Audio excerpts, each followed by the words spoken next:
On est à quelques heures du show CANSEC, le plus gros show de défense et de sécurité au Canada.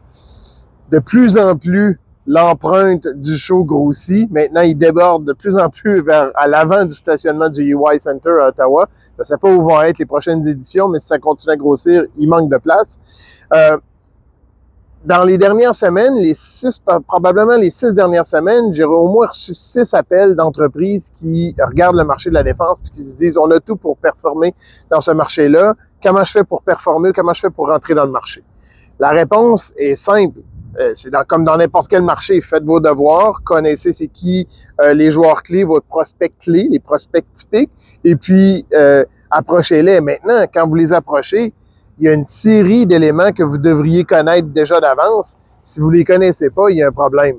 Si vous connaissez pas c'est quoi des RIT, les retombées industrielles et technologiques, si vous connaissez pas le programme des marchandises contrôlées canadiens, si vous connaissez pas la participation autochtone, la participation des PME, si vous connaissez pas les programmes de l'armée canadienne, les programmes, les projets qui s'en viennent dans la défense canadienne et la garde côtière canadienne, ben les conditions d'accès, je viens de vous les énumérer. Si vous connaissez pas ces éléments-là, ces 4 ou 5 éléments-là, en partant, vous partez avec une prise. Vous n'avez pas fait vos devoirs pour percer le marché.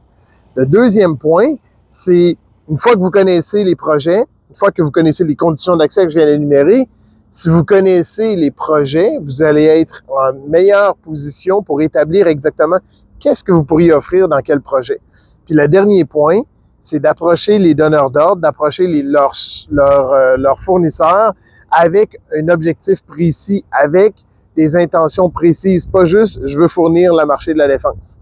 C'est du gros bon sens en développement des affaires, mais on l'oublie. Même si c'est un marché qui est en croissance, les coûts sont surveillés, les fournisseurs veulent, les prime contractors, comme on les appelle, veulent des fournisseurs qui sont quand même agressifs, qui sont fiables, qui sont là pour les bonnes raisons et qui sont capables de fournir.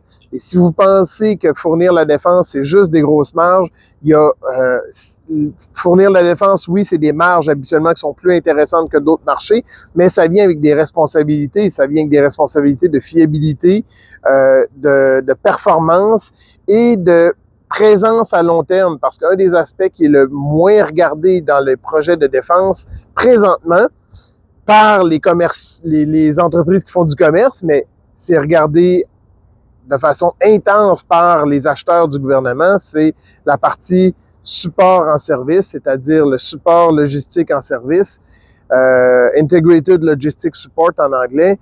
Il faut que vous soyez conscient que le marché de la défense est là pour des années et pas là pour les 3 prochaines années parce que c'est un coût subventionné par le gouvernement. C'est pas comme ça que ça fonctionne du tout dans le marché de la défense.